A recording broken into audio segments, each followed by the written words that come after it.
everyone, welcome to the Profitable Franchisees podcast.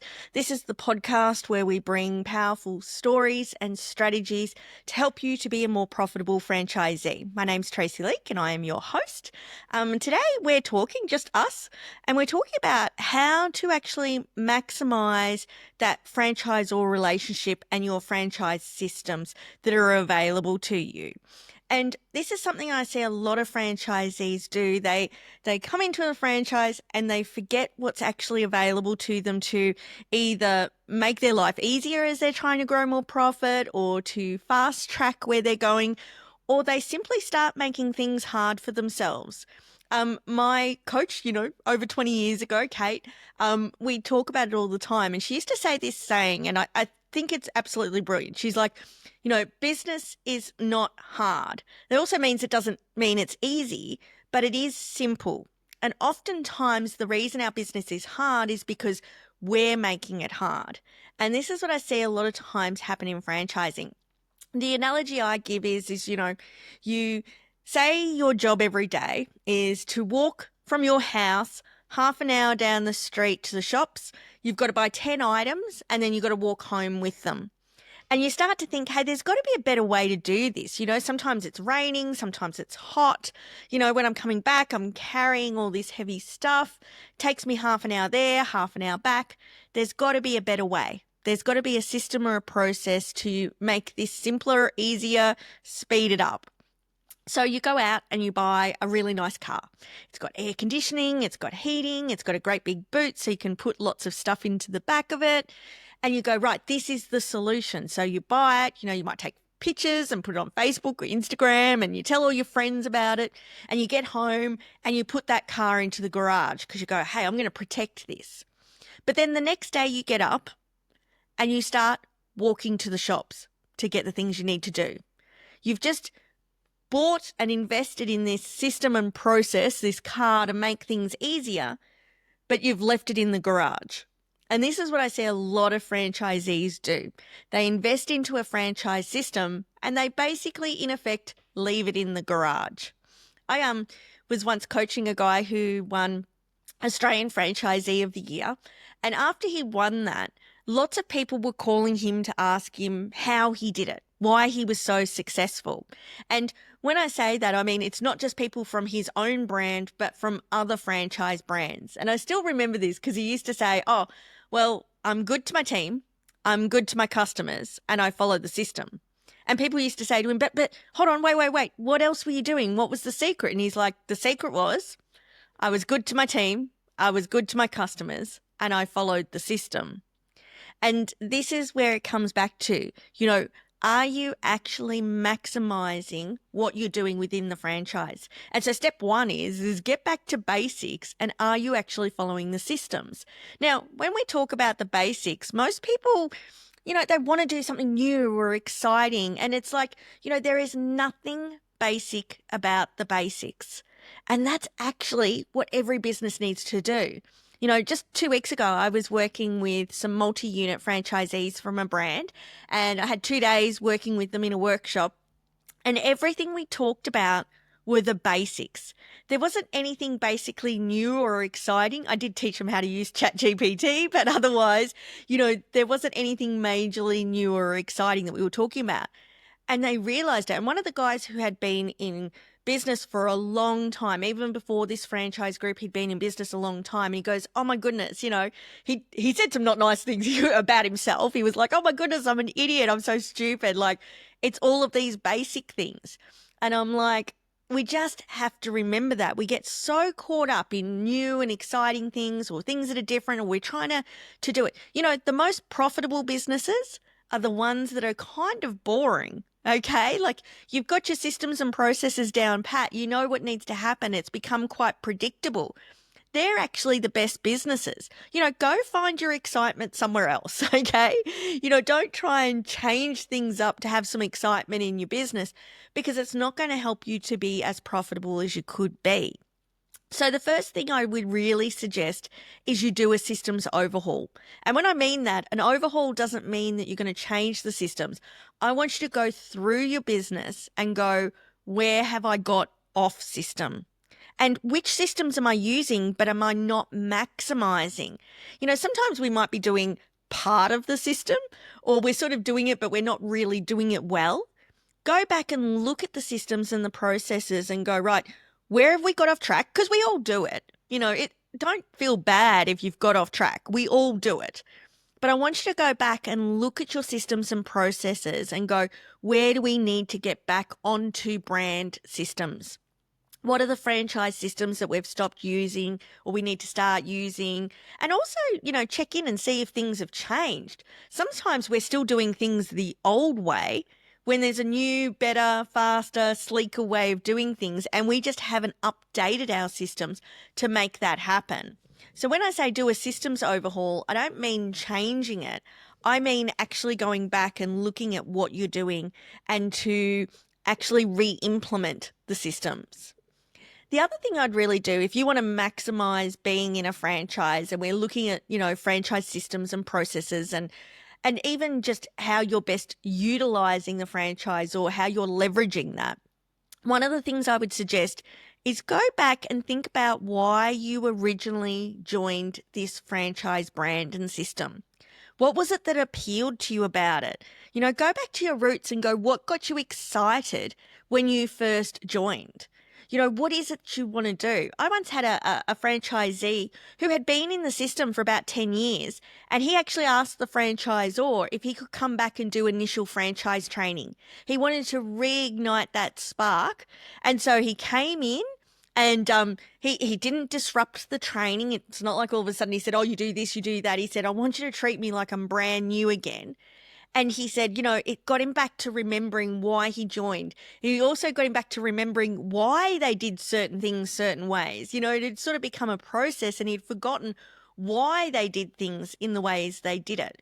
And he reignited that spark, because sometimes we forget and, we go through those motions. Greg Nathan from Franchise Relationships Institute has the best process where he talks about the me, the we, the fee. If you haven't seen that before, you've got to see it. And we go through different stages of how we think in our franchise. And I always think you want to go back to what was the initial excitement? What was the thing that appealed to you about this franchise system? Because sometimes we can, not necessarily on purpose, but sometimes become frustrated or become a little toxic, and you don't want to do that. But we start to think that we're better than the system. It doesn't diminish who you are or the success you have.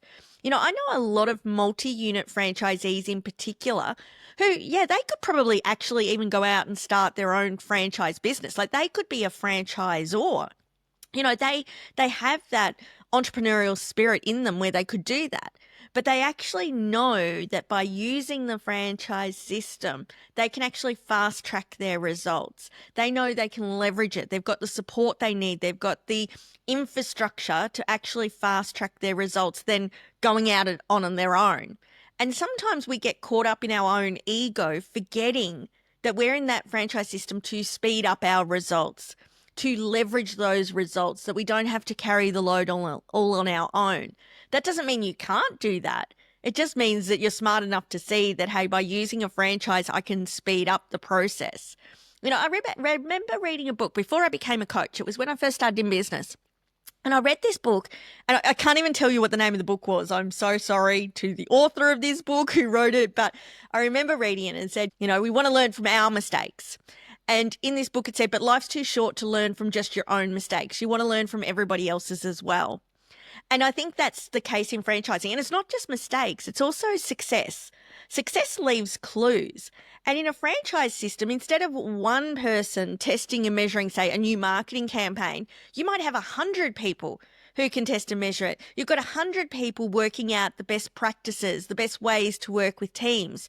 So don't just learn from your own mistakes or your own successes. You've got the ability to learn from a lot of other people, and that will fast track your results. So when we're talking about this, the other thing I want you to do is to go back and look at your own strengths and weaknesses. We all have strengths. We all have weaknesses.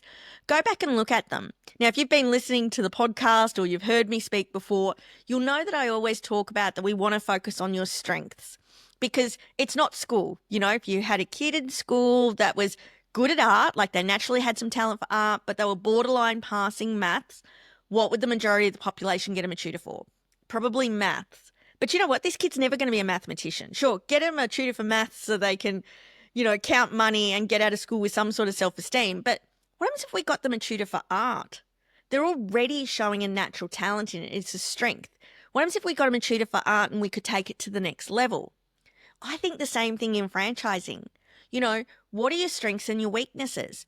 Because when you're in business by yourself, you have to improve your weaknesses. You have to get them beyond a past level. You can't shy away from it. You also want to work on your strengths, but sometimes you don't have the time and the ability to do that. When you're in a franchise system, the franchise system can do some of the heavy lifting for you. So if there's some weaknesses you have, sometimes the franchise systems can actually help you with those weaknesses. You don't have to work on them so much. It can sort of take some of that load for you. But in that same respect, you can take your strengths and a franchise system can actually elevate it. I was working with a franchise brand one time and we were talking about their marketing, and we got a couple of franchisees together, a bit like a franchise advisory council, but a franchise marketing advisory sort of council. And the people who came onto that were the ones that had a real affinity for marketing. They loved it. Didn't mean they were marketers, but they were excited by it. They had some talent to it and they could see it. And that progressed everyone forward. So this is where you can start to see where is my strength best used within the franchise system? Where can I put up my hand and help further? And when you do that, it actually brings in more confidence, more self-respect for yourself. And naturally, I find franchisees who are able to contribute back to the franchise group, to their peers or to the franchisor in a way, using their strength, funnily enough, their profitability goes up. Okay? It's not rocket science because they feel like they're of value, they gain more confidence, and confidence is key in growing a more profitable business. So really look at your strengths and weaknesses. Where can the processes and system and the franchisor or other franchisees help you with your weaknesses? And where can you actually utilize your strengths and move further forward? That multi-unit franchise training I did a couple of weeks ago, at the end of that session, 2 of the franchisees actually caught up after the session for, a couple of beers or a drink or a chat, for an hour afterwards. And they said to each other, hey, I want to find out more about how you do this. And the other one said, oh, that's really great because I want to pick your brain around this because you seem to have that sorted and I'm terrible at it. And so they were able to actually meet and to talk further about it. So this is the thing that you might have a weakness in, I can guarantee you there will be another franchisee that's their strength. And this is one of the major benefits of franchising that most people overlook, that you can always find someone who can help you with your weaknesses and you can always find someone where you can help them with your strength. And overall, what's that saying? All ships go up in a rising tide. Well, this is what franchising is. And it's a benefit that we don't talk about. But I'm telling you now, in my 20 years of experience, franchisees who effectively use their strengths and weaknesses within the franchise system always are more profitable. Okay. And there's a whole nother element to it about vulnerability and sharing and, how that builds into the culture of the business. But trust me when I say that, this is going to help you. So do an analysis, grab out a piece of paper. On one side, write your strengths, and on the other side, write your weaknesses, and then go through your strengths and go, 1, how can I better maximize it? How can I use the franchisor or my peers, but the other franchisees to elevate that strength? How can I find other people who have got that same strength as me so we can have a discussion? Have you ever noticed that? You can brainstorm and pick ideas of other people because little changes will make a massive difference to your bottom line. But then also, what are my weaknesses? How can I get the franchise system to help me with those weaknesses? Is it finding someone in the system who's doing something better or that's their strength? Or is there a system or process that I can use within the franchise group to help me with that weakness? Then I want you to think about how you can actually leverage that franchise relationship. How being in a franchise, can you actually leverage that to actually grow your business faster, smoother, more profitable? The first way I always think is Are you effectively using your field support person, be that business coach, field development manager, franchise performance coach, they're named all different things in every franchise group, okay? But that person who's supporting you to grow and build your business. I see most people underutilize this person because the good thing about those people, they're the conduit between the franchisor. They know what's happening at a franchisor level, but they also know what's happening out in franchisee land. They're talking to everyone. So they're going to know what's currently working at the moment, who's doing things really well. They're going to know what's coming down the pipeline from the franchisor. How can you get in sooner and understand what's happening and how to leverage and maximize that?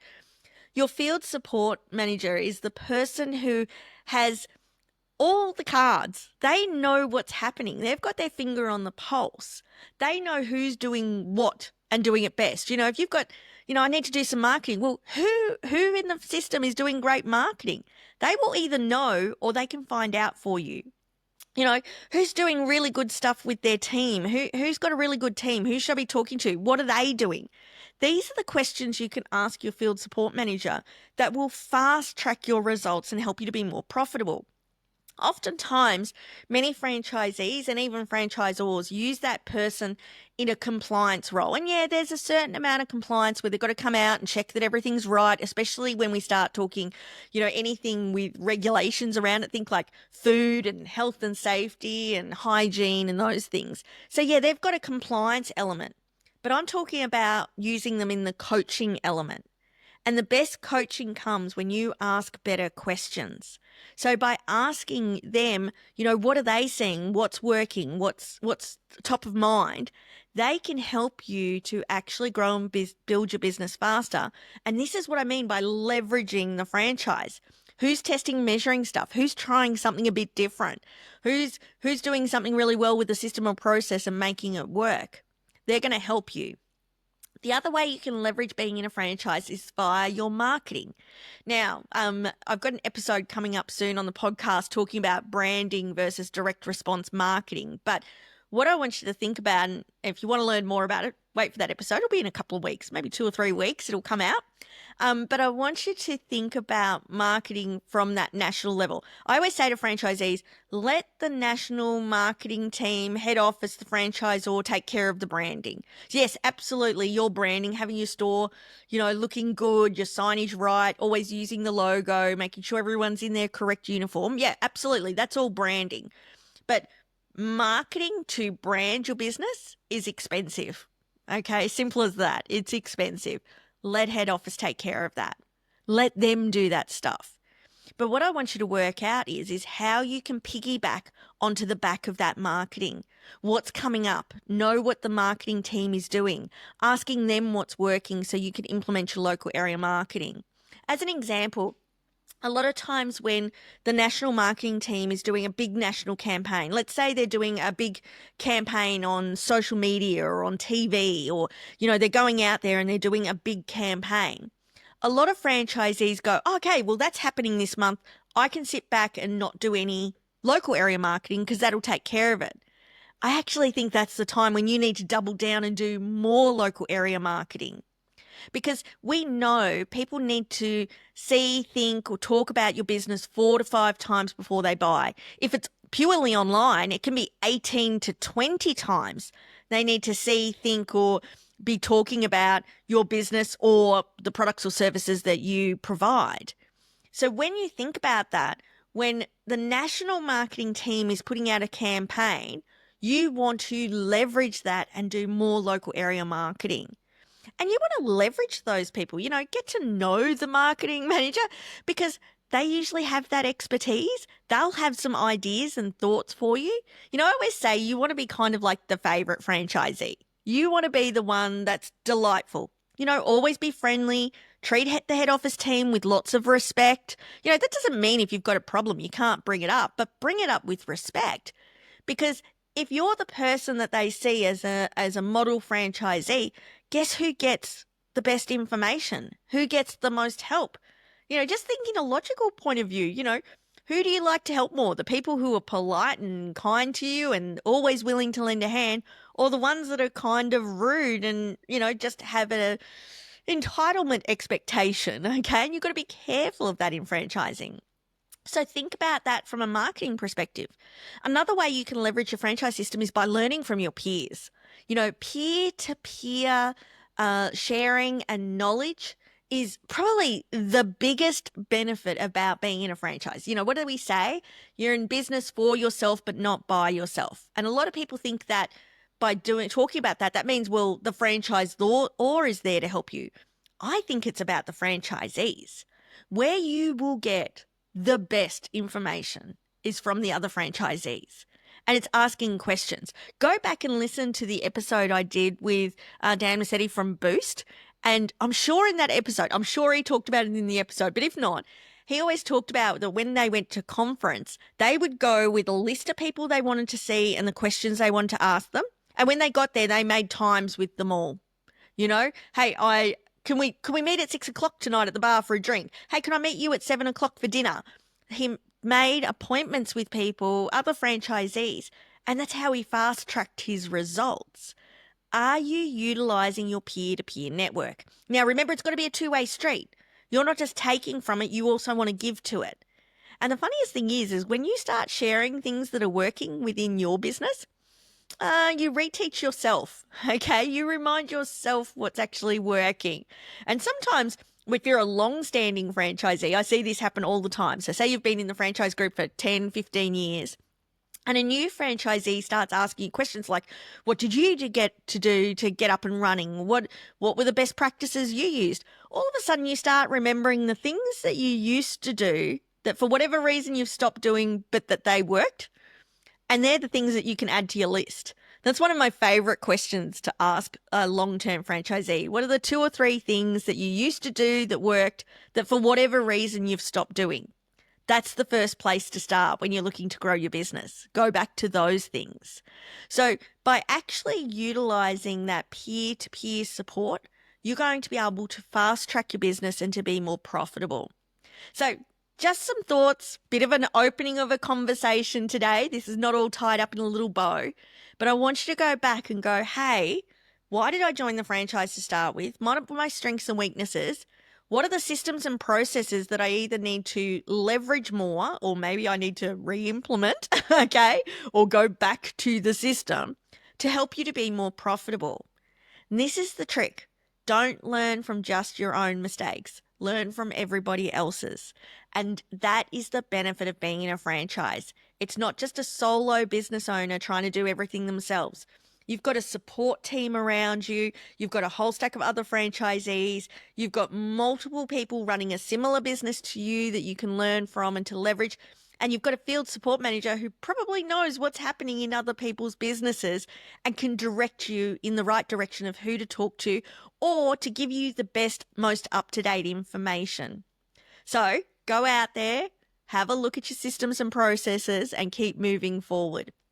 As always, if you're not yet signed up to the Franchisee Profit Pulse newsletter, make sure you do that. Just head over to my website at traceyleak.com and you can sign up to the newsletter. It also means you get on my database. I've got some new exciting stuff coming out in the new financial year. So you want to be on that list so you're first to know about the things that are coming out.